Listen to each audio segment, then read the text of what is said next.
Round 1 of the Nations Championship is here, and this new competition we are hoping is going to entertain as much as round 1. Now, today in this episode I'm going to talk about mostly the All Blacks playing Italy. And there are some interesting selections from Dave Rennie that he's made for this test match, but it's altogether a very strong team. While Italy, still missing a few strong faces, may find it difficult to compete against the All Blacks. But you cannot underrate the Italians. We've seen so many times in the Six Nations and big tournaments, they have stood up. So I would not be surprised if they do so tomorrow.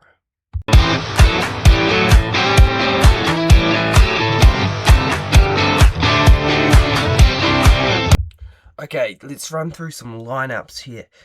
So it's pretty stock standard front three with Ethan de Groot, Cody Taylor and Tyrell Lomax, which Tyrell Lomax gets a deserved start in at number 3 jersey. And then for the locking department, Sam Derry comes into the locks and Tupou. So both of those players getting a good move into that locking department for this weekend. That's an exciting duo, and I hope it works well, because those are two players who could really be huge for the All Blacks later in the year and moving forward to the World Cup. Now, where it gets interesting, loose forward trio: Wallace Satiti, Luke Jacobson and Ardie Savea. So he's backed Luke Jacobson in number 7 again, and of course Ardie Savea at number 8. And I'm not surprised he did so, because Luke Jacobson looks like, because of the work ethic he has, I think Dave Rennie wants him to be playing that number 7 role more often, and possibly the number 1 at number 7 for the All Blacks at the open side flanker. And that's really interesting, since they have all those other options, but Luke Jacobson has obviously stood out through leadership and his work to Dave Rennie. It's a big move here, and he looks like he's going to be solid in that number 7 jersey. And now we're also, I think Dave Rennie's going to move forward in the next week, as well as Wallace Satiti at number 6. I think he will be the man there to start the big games, especially over in South Africa and moving forward to the World Cup. I think these are the three loose forward trio that will be backed by Dave Rennie as their strongest 3. Yes, Wallace Satiti didn't play last week, but that was because of his head knock. He came off the bench, and Dave Rennie would have been just warming back in. A bit of a nervous game there for Wallace Satiti, so he couldn't really start the match. Just wanted to get him through the match there. But that's a solid loose forward trio, I think, for the All Blacks. And there is a lot of physicality there and a lot of work ethic. They all seem like players that dig their heads down and get working. And I really like that, because that's what the All Blacks need. Players who just get down and do the work. Now on the back line, Cam Roygaard 9, no surprises there. And Ruben Love 10. He's going to be backed 10, and Dave McKenzie 15. That seems like what Dave Rennie's going to stick with. And Will Jordan 14, of course. And then I think they're going to rotate that winger position around. Whinganga is injured, but Leroy Carter comes in to play 11, and that's deserved. He's such a worker on that field, and he played really well in the Super Rugby in the later stages of the tournament, once he got back from his injury.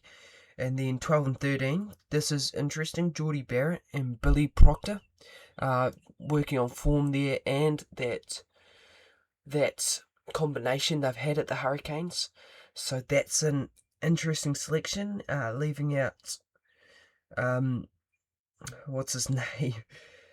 Anton Linnett-Brown and Quinn Tupaia.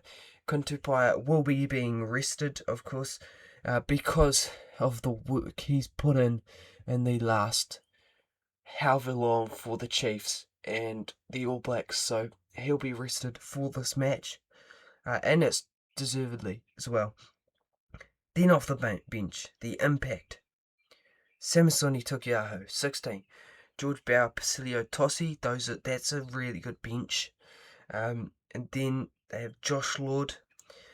He's a great player. He'll be starting, I would say, in those big matches as well.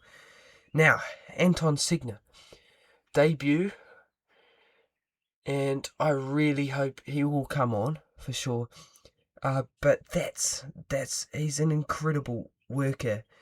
We've all loved what Anton Segner's done in the Blues jersey and what he's done for Tasman. He is such a worker and such a physical player that the All Blacks would absolutely love him coming off the bench. And that's where I think he completely deserves this call-up. First German-born All Black. And to see him enter the field will be pretty incredible and quite enjoyable as well. Then we have Cortez Ratama and Anton Linnett-Brown. He seems like the impact of the bench, that and experience that the All Blacks will want. And then Josh Morby at 23, so he may come on. Who knows what will happen there, but I hope he does get on, because he's been such a great player for the Hurricanes and been informed. So that's what Dave Rennie is rewarding. So really exciting to see him get the call up. But I think that's a really strong All Blacks lineup. And yes, there could be weaknesses there, but I don't actually see too many. Maybe a few bits of lack of experience, but altogether, only 3 players who have had less than 10 appearances in the black jersey, and those 3 players are Sam Derry, Ruben Love, and Leroy Carter. Ruben Love and Leroy Carter and Sam Derry all seem like players who are pretty good when it comes to pressure. So there aren't too many concerns, I don't believe, there. The only questions are how they stand up against this Italian side. And I've definitely seen, yes, Italy lost against Japan, but at the start of the year, Italy were another beast. And they can have off games against lower level teams. We saw that in the Six Nations as well, where they lost to Wales in the last match. That was Wales' first win in quite a few years. So they do sometimes switch off in lower level games, but when it comes to being giant killers, they most certainly are dangerous. So the All Blacks will have to look out for that. Italy are missing quite a few big players. Notably for me, Capozzo. He's one of my favourite players. They've got a 6-2 bench split. But there are definitely strengths within this lineup. And they love that quick running rugby. So the All Blacks will have to be strong in defence. They've got to be more disciplined and show that a bit more strength in defence. No easy run throughs like in that early in the game where France scored early. There was a poor communication error, so there was a huge gap for Pinot to run into. So that's where the All Blacks will have to be secure. Start the game strong and put points on early, and then they should be alright. But if Italy are here to play and the All Blacks decide they are not going to defend well, then it could be a really interesting game. I love watching Italy. With the style of rugby they play, they are definitely giant killers. How they play that fast, quick style of rugby, but yeah.